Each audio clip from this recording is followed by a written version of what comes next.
El Congreso de la Sociedad Estudiantil de Ingeniería Biomédica del Instituto Politécnico Nacional se ha vuelto una tradición que año con año sigue creciendo y expandiendo horizontes en la ingeniería biomédica.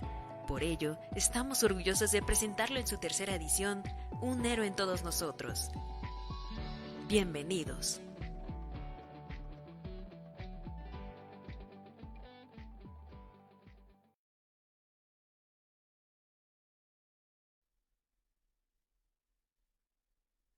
Muy buenos días a todos, mi nombre es Juan José Sanabria Ruiz y tengo el gusto de entrevistar al ingeniero Lino Hazael González Meneses sobre el tema protección hospitalaria.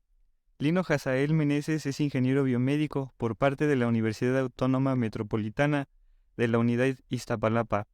Es técnico básico en gestión integral de riesgos y desastres por la Escuela Nacional de Protección Civil del Centro Nacional de Prevención de Desastres. También tiene el título de técnico en urgencias médicas de la Cruz Roja Mexicana, Delegación Texcoco, y posee diploma en protección civil por la Universidad del Valle de México, Campus Querétaro. Actualmente labora como docente, profesor adjunto de la Maestría de Arquitectura en la UNAM. Es evaluador en el programa Hospital Seguro en el Estado de México, además de ser instructor habilitado de seguridad, higiene y protección civil en el IMSS. Estado de México, y oficial de almacén en la Unidad de Medicina Familiar número 62.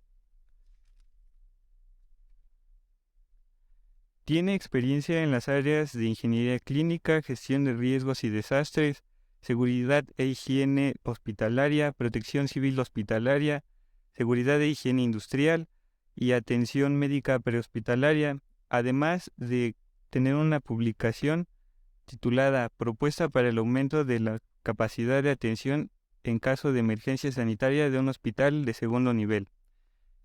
Buenos días, ingeniero, de parte de todo el equipo que hace posible el Congreso Un héroe en todos nosotros, le doy la bienvenida, de parte de la audiencia también. Muchas gracias. ¿Cómo se encuentra? Muy bien, muchas gracias. Algo intimidante en las cámaras, pero bien. Qué gusto que se encuentra bien. Me gustaría empezar preguntándole, pidiéndole de favor que nos hable un poco del desarrollo del sector salud en México. Mira, platicando un poquito de historia, el sector salud en México podemos decir que nace a finales del siglo XIX, casi el principio del siglo XX, pero como tal, si mal no recuerdo, se considera ya una Secretaría de Salud a partir de los años 80, por ahí del 84. En los 70 ya había un aspecto donde ya se tenía un proyecto de elaboración o de colaboración con algunas instancias o secretarías, pero finalmente se instaura hasta el 84. Entonces, así más o menos de historia.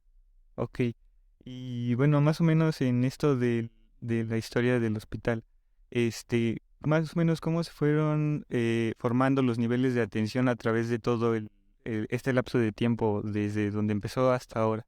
Ok, mira, la literatura usualmente nos considera 3 niveles de atención, básicamente enfocándolos a la población que se atiende.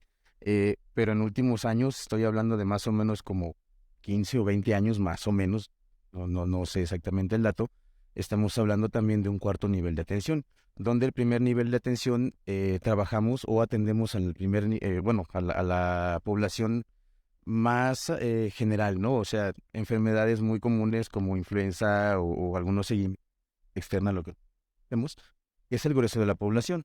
El segundo nivel ya habla de atenciones un poquito más especializadas. Si lo quieres ver desde el ámbito médico, podríamos decir que es gracias al grado de especialidad del médico.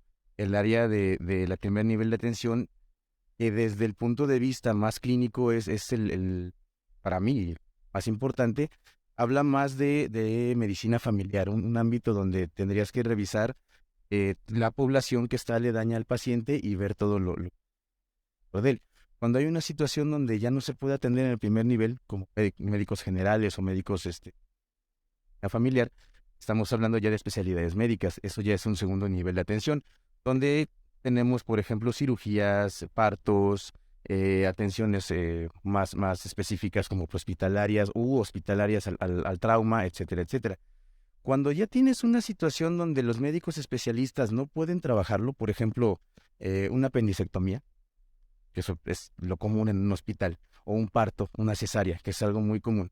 Cuando ya tienes una situación donde el médico requiere cierto nivel de especialización para poder desarrollarlo, como una cirugía reconstructiva, por ejemplo, una cirugía de corazón, una cirugía de neuro, desde el cerebro, o en su defecto alguna situación de paquetes vasculares, estamos hablando ya de un tercer nivel, cuando ya el médico es muy, muy especializado. Sin embargo, en estos últimos años se han detectado situaciones donde el médico especialista requiere mucho más especialización y por ende mucho más equipo más especializado, equipo médico más especializado para poder desarrollar su trabajo, que vendría siendo el cuarto nivel de atención, donde entran las áreas de investigación, donde entran un conjunto multidisciplinario de profesionales para poder atender una situación muy específica. Ya estamos hablando de niveles como el Nacional de Cardiología o el Nacional de Neurología, cosas de esas donde ya se hace investigación y se sigue atendiendo a los pacientes. Y bueno, respecto a lo de los equipos que decía, dependiendo del cuarto nivel, ¿estos equipos y los hospitales deben de tener de algún tipo de certificación o cómo es el proceso de Sí, esta parte? mira, México toma el modelo de la Joint Commission para sacar los estándares de certificación hospitalaria. Estos estándares de certificación lo que nos permiten es darle al paciente y al personal que labora dentro de los hospitales las herramientas y la normativa específica para poder desarrollar tanto el trabajo como la seguridad en el paciente. Este tipo de estándares tratan de, pues básicamente toman tres criterios, que son la seguridad y la implementación del equipo o del equipamiento, la seguridad del paciente, que es importantísimo, estar normado por toda la parte de la Organización Mundial de la Salud, la Organización Panamericana de la Salud y hasta ciertos muy criterios muy específicos de la praxis clínica, y también la seguridad en la función del hospital, ¿sale? Y aquí entra un tema muy interesante porque eh, el estándar de certificación hospitalaria del 2018 integra en el apartado de Facility Management and Security un título que no se conocía antes, que es el programa Hospital Seguro. Entonces eso es un tema muy particular y delicado hasta cierto grado. Ok. Y bueno, a partir de esto, ¿cuál es la relación del ingeniero biomédico en el equipo médico en un hospital? Ok, mira, el ingeniero biomédico funge como literalmente el convertidor analógico digital, sí, tal cual, entre el médico, la parte administrativa, bueno, el área médica y paramédica, el área administrativa y el área de ingeniería, el área de conservación, mantenimiento y todo lo que tiene que ver con esa parte. Entonces, el ingeniero biomédico funge como el traductor de esas tres áreas.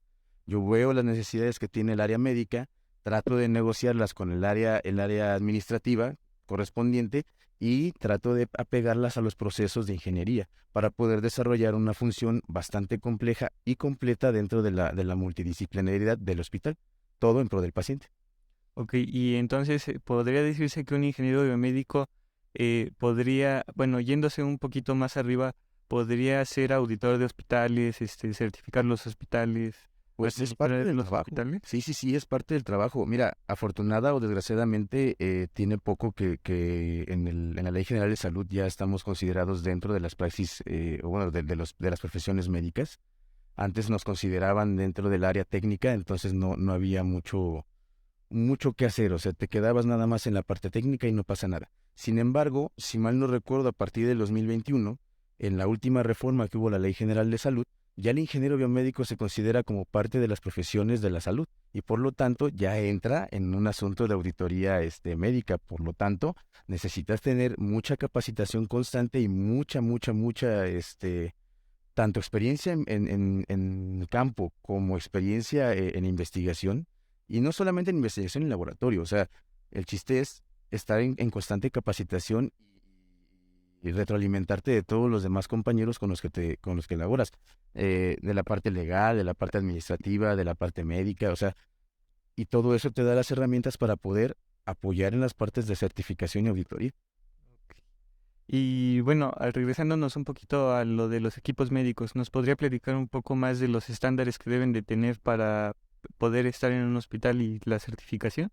Ok, mira, estos estándares tienen que ver mucho con lo que pide tanto la Joint Commission como el Consejo de Seguridad General. especialmente por las adecuaciones que debe de haber de infraestructura, que deben de apegarse a la normatividad mexicana, por ejemplo, la antigüedad del equipo. En teoría, nosotros no tendríamos que tener equipos de más de 10 años de antigüedad. Sin embargo, se siguen teniendo en los hospitales. Eso tiene que ver mucho, mucho, mucho con la parte de mantenimiento y tanto preventivo como correctivo.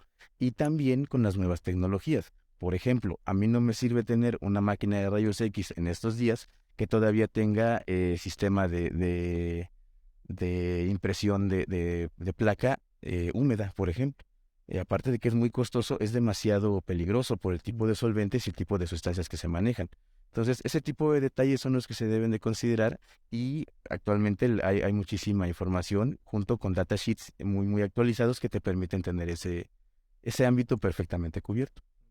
Y todo esto de los estándares respecto a la calidad del equipo, ¿tiene que ver con los criterios hospitalarios que manejan, los criterios que maneja un hospital para poder laborar? De los que platiqué Ajá. hace rato, los tres, sí, claro, tienen que ver completamente, porque si no te cubre o si no cubre la parte de la seguridad del paciente, pues obviamente no me sirve.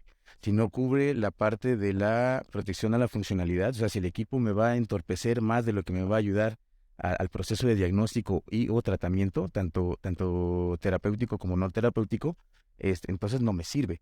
Y finalmente, si el equipo es mucho más caro de lo que yo puedo costear dentro de mi unidad médica hospitalaria, hablando ya del hospital como una empresa, o sea, de que debe de haber ingreso y debe de haber difusión, bueno, no difusión, sino gasto del servicio, entonces si me sale más caro tener el equipo versus lo que yo estoy ingresando al hospital para poder darle el mantenimiento y poder seguir dando el servicio, entonces no me sirve. Por lo tanto, si no cumple con los tres criterios, ni siquiera lo debería de considerar. Es más, ni siquiera debería ser licitable.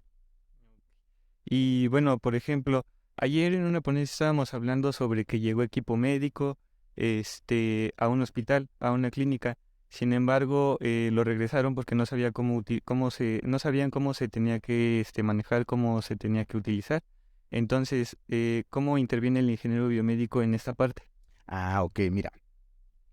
Existe en los hospitales una cosa que se llama plano médico arquitectónico. El plano médico arquitectónico te ayuda a conocer toda la parte de servicios que tiene el hospital, desde el tipo de instalaciones que maneja, el tipo de bajada eléctrica que tiene, la planta de emergencia, los transformadores eléctricos, las tuberías de gas, oxígeno, vacío, aire, todo lo que tienes que tiene que ver mucho con la parte del cuarto de máquinas, con la parte de servidores y la parte de informática médica. Todo eso te da herramientas para que el ingeniero biomédico, con su dictamen técnico, con su visión ingenieril, pueda recomendar a las áreas que necesitan. Por eso decía hace rato, él es el traductor, él es el intermediario de la necesidad médica con la necesidad financiera del área administrativa y obviamente con los recursos e información que mantiene la infraestructura del área de ingeniería.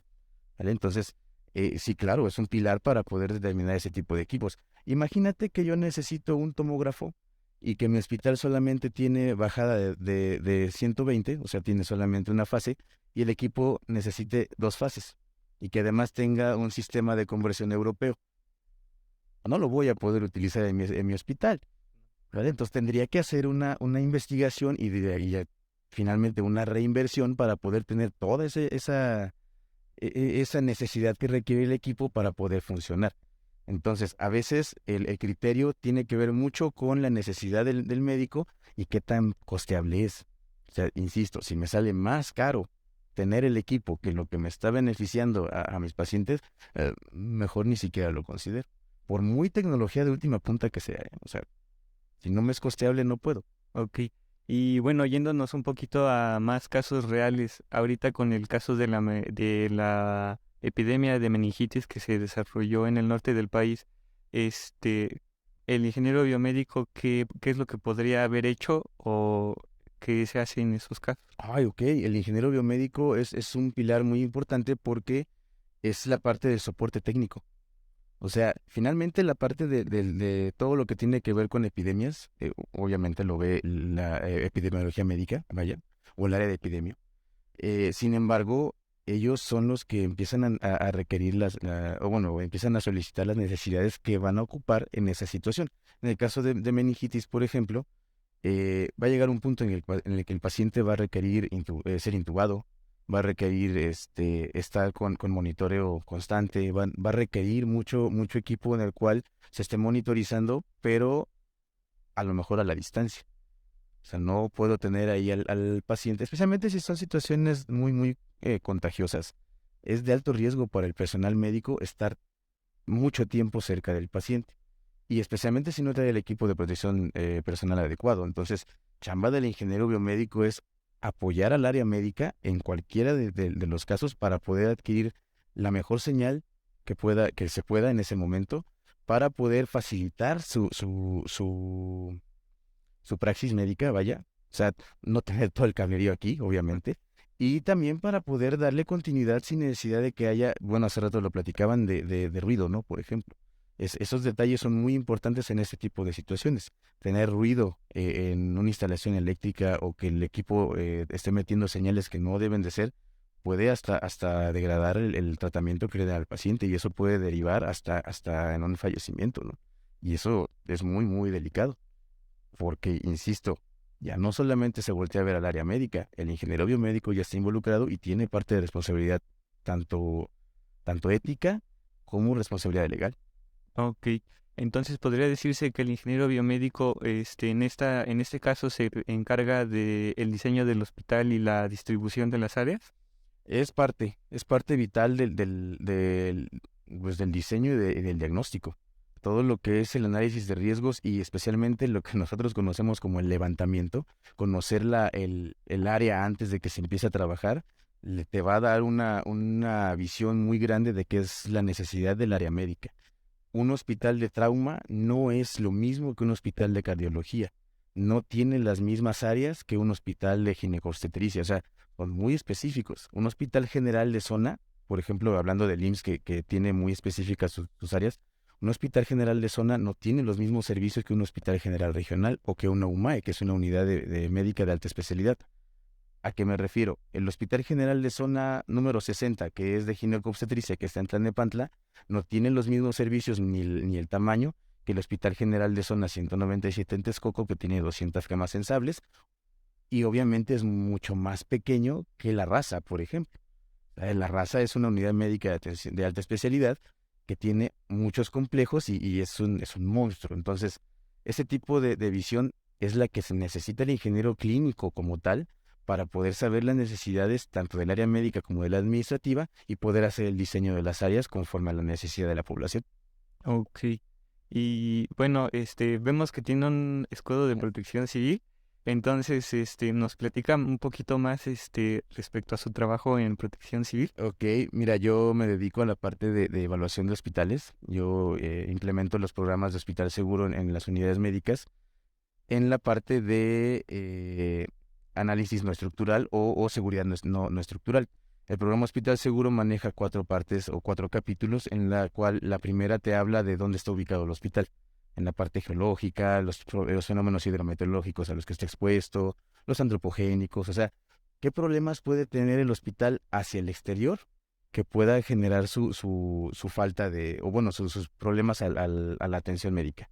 Pero hacia el interior tiene 3 capítulos que son la seguridad estructural, que tiene mucho que ver con la parte de arquitectura e infraestructura, o sea, cómo está construido, qué tipo de columnas tiene, si hay sótanos, el vaciado de los pisos, o sea, cuántas traves, o sea, todo lo que tiene que ver con ingeniería estructural es la parte o ese capítulo.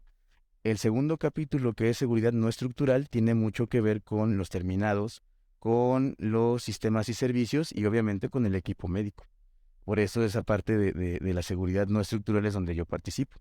Entonces, y obviamente la tercera es la capacidad funcional, donde se plantean todos los programas de emergencia, planes de contingencia y aumento de la capacidad del hospital a la resolución al 300%. Ok.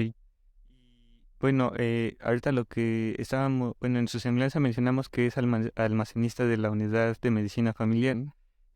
¿Tiene algo, cómo se relaciona con su trabajo en protección civil? Ok, mira, yo cuando entré al instituto hace como 11 años, empecé como auxiliar de almacén, no entré como ingeniero. Entonces, en el área de almacén, conocí la parte de abastecimiento y entonces encontré inmediatamente el clic entre la parte de ingeniería clínica con el abasto, porque finalmente a través del almacén es donde entran todos los consumibles de equipo médico, todas las refacciones, donde se hacen las licitaciones. O sea, la parte de abastecimiento es la que lleva las licitaciones tanto públicas como de adjudicación directa, no solamente de medicamentos, sino también del equipo médico. Entonces, ahí es donde tú te das cuenta cómo se hace la licitación, qué cosas están pidiendo, qué necesidades tiene el hospital para el equipo que está adquiriendo. Entonces, ahí fue donde empecé a caminar. Después, bueno, a raíz de varias situaciones que tuve, especialmente en 2017, con el terremoto que azotó la Ciudad de México, pues sí, ya tenía algunos temas, la ingeniera Teófila, que fue mi directora de tesis, ya teníamos una idea, especialmente porque la zona del centro del país es altamente sísmica. Entonces, nos estábamos preguntando, bueno, y en caso de que pare todo esto, ¿cómo le hacemos, no? En el 2017, el proyecto o la tesis que comentas se puso a trabajar, se cayó el Hospital 25. Entonces, toda la población del Hospital 25 llegó a Texcoco, y tal cual. Entonces, tuvimos que aumentar la capacidad de atención enormemente. Y ahí, como ingeniero biomédico dentro del área de abastecimiento, es donde dices, wow, hay que ver, porque yo nada más tengo 200 camas, me están llegando 400 pacientes, estoy bajando ambulancia, bueno, estoy recibiendo ambulancias, estoy bajando helicópteros, ya no tengo personal, se me está acabando el medicamento. Ok, ¿qué vamos a hacer? No puedo parar actividades, entonces hay que ver desde ahí cuál es la necesidad y qué vamos a atender. Ok. Y bueno, ahorita que menciona de que tuvo que aumentar el equipo médico de camillas, ambulancias, eh, en la pandemia hubo un aumento en la ocupación hospitalaria. ¿Cómo se maneja esto? Híjole, mira, hace rato lo platicábamos el ingeniero y yo allá abajo, nos agarró, no puedo decir que nos agarró en curva, porque ya existían protocolos, ya existían cosas que te dicen más o menos cómo actuar en una situación de emergencia sanitaria.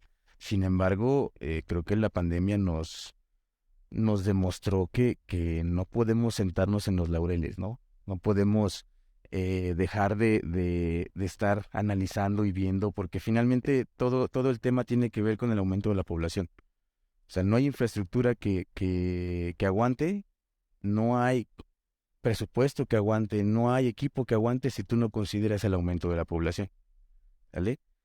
Y el tener una situación donde la población prácticamente al 60% requirió hospitalización, me hace que yo tenga que ver a futuro, ¿no? O sea, no solamente tengo que pensar en hospitales de campaña, sino que necesito tener también áreas donde pueda hacer pues mandar a la población, como lo que se hizo en el centro de convenciones Banamex, creo que sí es Banamex, que se tuvo que reconvertir como un hospital y tuvieron que actualizarse mejor dicho, actualizarse, no, tuvieron que reutilizarse las áreas para poder tener áreas de hospitalización y obviamente ahí la chamba de los ingenieros biomédicos fue fundamental para saber qué equipos eran los que se iban a utilizar, cuánta infraestructura, cuántas camas. El hecho de tener en un área 8 camas de hospitalización requiere mucho cálculo, requiere mucha experiencia para saber el suministro, el equipo, la alimentación eléctrica. O sea,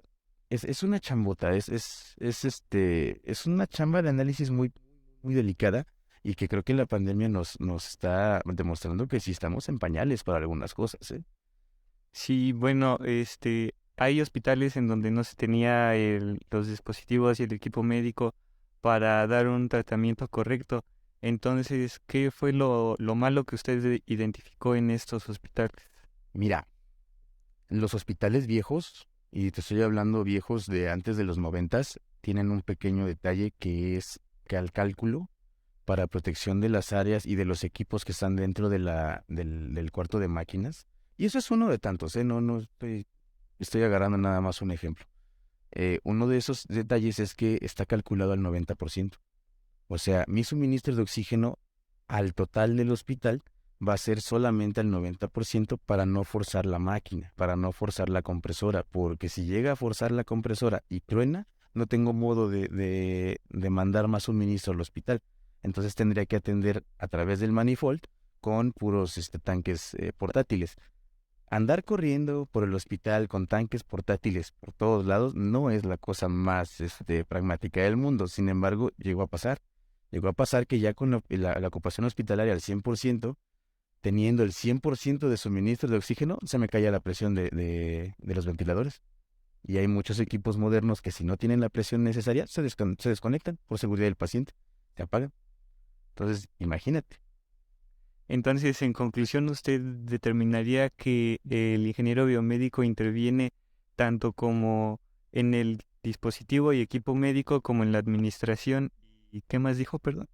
Pues es que son muchos. Mira, la parte de gestión es chamba del ingeniero biomédico junto con la parte administrativa. La parte de la operatividad es obviamente con las áreas de mantenimiento. O sea, a lo mejor tú no vas a meter las manos como tal, pero tienes que estar ahí y saber de qué te están hablando para que tú en el momento que llegue el técnico sepas decirle, oye, le falta esto, le falla esto, necesito que revises esto y esto, porque esto le falta al médico. Y esa es parte de la experiencia que ganas en campo. Eso es muy, muy operativo. Pero también chamba del ingeniero biomédico en hospital es capacitar al personal. A mí no me sirve comprar un equipo de última tecnología, de punta, si mi personal usuario no lo sabe usar. O sea, si el usuario final no sabe ni siquiera aprenderlo. O peor tantito, tiene idea de cómo se usa, pero lo usa mal y entonces lo daña. Y eso ya es otro problema porque entonces ya implica dinero, ya implica gasto. Y obviamente un equipo menos. Entonces, si tenía disponibilidad, por ejemplo, 10 máquinas de infusión, son muy ocupadas en terapia intensiva, en cirugía, en la toco. Tengo 10. Eso quiere decir que yo puedo atender a 10 pacientes.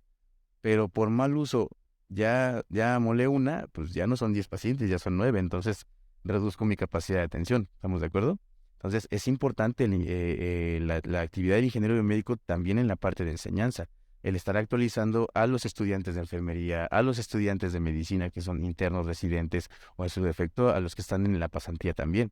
¿Por qué? Porque uno, tú te actualizas, te vas capacitando día a día. La capacitación constante es yo creo que es la piedra roseta de la experiencia en campo de la ingeniería clínica. Hoy sale un equipo, mañana sale otro y de pronto ya hay un universo entre uno y el otro, ¿no? Aunque sean exactamente el mismo, pero cambian un chorro de cosas. Y si tú no sabes eso, imagínate el estudiante que va llegando, ¿no?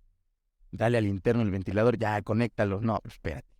¿Sale? Entonces, esa parte es muy importante, el tener el contacto con el personal médico, especialmente con el personal que está empezando, que está en formación, es muy importante.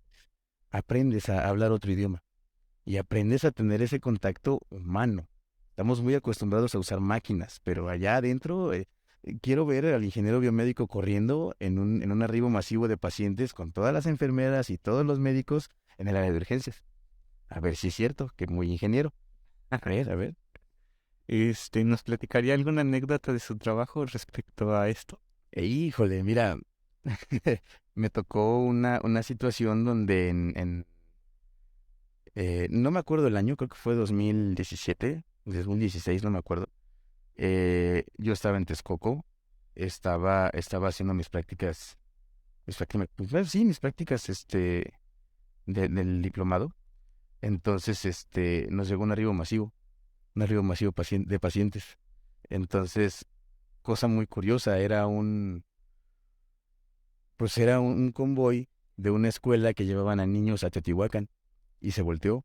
Entonces me llegaron 40 niños. Entre ellos, golpeados, raspados, pero sí hubo al menos unos 8 o 9 que sí habían llegado de gravedad. Entonces, a mí me dio curiosidad ver la actuación porque en el momento de la situación, médicos y enfermeras cambian completamente. O sea, se disponen completa y enteramente a lo que diga el área de triage. Y todos los que no estamos, bueno, en mi expertise sí sé más o menos cómo es el asunto, pero mis compañeros y colegas que estaban en esa área en ese momento jamás habían visto un arribo masivo. Entonces, el ver la sangre, el ver los niños llorando, el ver a mamás pegándole a las ventanas, o sea, se quedaron así, pasmados. Era la primera vez que les pasaba. Y es cuando dices, wow, necesito meterme al área. No nada más es estar metido en mi oficina, o sea, necesito estar viendo, necesito estar revisando mi hospital. Necesito ver la necesidad tanto técnica como humana. Porque ahí el tema fue que les faltaban mascarillas para los niños que acababan de llegar. Porque nada más manejaban, bueno, como llegaron de arriba masivo, nada más teníamos a la disposición mascarillas de adulto.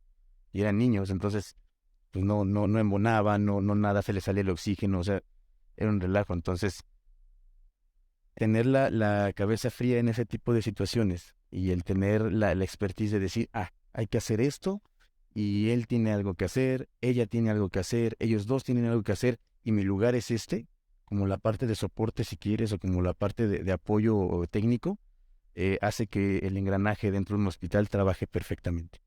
Cuando a uno se le olvida su lugar dentro del hospital, empiezan a fallar los procesos. Y ahí es donde el paciente lo resiente. Y pues en el hospital, la cosa más, bueno, no la cosa, no, la situación más delicada que tenemos son los pacientes, especialmente niños. Entonces, hay detallitos. Entonces, usted diría que como ingeniero biomédico en el sector hospitalario de salud, una persona que interviene en esta parte debe de tener algún entrenamiento mental, emocional para llevar a cabo toda esta relación. Híjole, sí, yo creo que sí. Yo creo que nadie te prepara para vivir el ambiente hospitalario. O sea, insisto, nos la pasamos metidos en nuestros laboratorios, en nuestras oficinas, en nuestras áreas, y nunca nos imaginamos, ¿no? Es muy rara la persona, y lo hablo en general. De este lado, en la parte de ingeniería, es muy, muy raro la persona que es empática con ese tipo de situaciones, ¿no? No porque no quieran, sino porque probablemente en su vida lo han visto. Probablemente en su vida han tenido que lidiar con el dolor humano, ¿no? Y lidiar con el dolor humano es algo con lo que nosotros tenemos que trabajar prácticamente diario, porque pues estás apoyando al área médica. Y el área médica es experta en eso. O sea, a veces yo he visto médicos que están muy, muy serenos, muy zen, recibiendo las mentadas, los gritos, los insultos, o sea, de los pacientes cuando un paciente está grave, ¿no? Y a mí me impresiona esa capacidad de serenidad que tienen. Claro, ya después tendrían que ellos canalizarlos por otro lado, pero al final esa capacidad de ser empático con las personas, de entender el dolor humano y de comprender lo que está pasando, no justificarlo, comprender lo que está pasando con el familiar o con el mismo paciente, eso te lleva a pensar otro tipo de cosas. Ya no solamente ves fierros, ya ves personas. Y el mezclar fierros con personas te ayuda a ver otra forma. De hecho, decía también el ingeniero hace rato, es una forma de vida. Te aprendes a ver el mundo de otro modo. Por último, ¿le gustaría dar un mensaje a los futuros ingenieros biomédicos que serán ingenieros biomédicos o que desean especializarse en esta área? Hoy, creo que el mayor mensaje que podría darles es capacitación continua. Si te gusta, mira, la ingeniería biomédica tiene muchísimos campos. Entonces, el campo que agarren, que les interese, lo que les guste mucho, que traten de estar al día, siempre, siempre, siempre. Y si ya no les gustó ese tema, no hay problema, te puedes cambiar al otro. Y tienes que volver a empezar a lo mejor si quieres, pero es capacitación constante. Jamás quedarse estancado. Porque decía un amigo y decía bien, hay que ser como el agua que corre, porque el agua que se estanca se pudre. Entonces, hay que correr, hay que fluir, siempre, siempre fluir. Yo creo que esa es la idea. Esa es una carrera, no es Sí. es una carrera profesional, no son competencias. O sea, sí, voy a llegar a la carrera y ya acabé, y ahora ya Sí. tengo el título, ya tengo la cédula, ajá, y ahora, ¿con quién compites? O sea, no estás compitiendo con nadie, es tu carrera, es tu proyecto de vida. Tú tendrías que enfocarte a eso. No estar sacando, es que yo fui el mejor de la clase, ajá, y eso allá afuera, ¿Y qué haces? ¿Qué fíjate, sabes? o sea, sí, es que yo saqué 10 con palomita en ecuaciones diferenciales. Sí, pero estás en el quirófano y el paciente está muriendo. ¿Ok? ¿Sí me entiendes? Sí. Yo creo que esa es la idea, ¿no? Seguirse capacitando, seguir, pues no quedarse estancado, avanzar, ver qué hay, tratar de implementar todo lo que aprendiste, pero de una forma resolutiva. A lo mejor, y eso alguien también me lo decía, es que yo para qué quiero las ecuaciones diferenciales. No, es que no es que las ecuaciones diferenciales te sirvan para algo en particular, sino que te da una capacidad de pensamiento muy distinto y muy abstracto a de las demás personas. Úsalo, aplícalo. Tú tienes otro tipo de mentalidad, tienes otro enfoque. Úsalo. Y eso te va a abrir un chorro de puertas. Finalmente, ¿cuál diría que usted que es su superpoder? Órale, no lo había pensado. Pues creo que la capacidad de análisis y transmisión. Eh, la pasión es muy importante en lo que haces, entonces si tú logras transmitirlo así, con pasión, con esas ganas de que tú disfrutes tanto como yo lo estoy disfrutando, ese sería mi superpoder, ¿no? Analizar cómo transmitírtelo, cómo empaparte de eso, cómo hacer que digas, yo quiero hacer eso. Motivar. Motivación, eso, la capacidad de motivación. Sí. Bueno, pues de parte de todo el equipo del Congreso, del tercer Congreso de Ingeniería Biomédica, un héroe en todos nosotros, te damos las gracias. Muchísimas gracias. De verdad que es un gusto tenerlo aquí. No, a la audiencia los invito a no perderse la siguiente ponencia. Y Pues ya. gracias.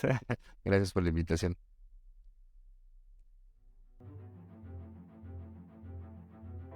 El Congreso de la Sociedad Estudiantil de Ingeniería Biomédica del Instituto Politécnico Nacional se ha vuelto una tradición que año con año sigue creciendo y expandiendo horizontes en la ingeniería biomédica. Muchas gracias a Siscom por hacer este evento posible y a ustedes por acompañarnos.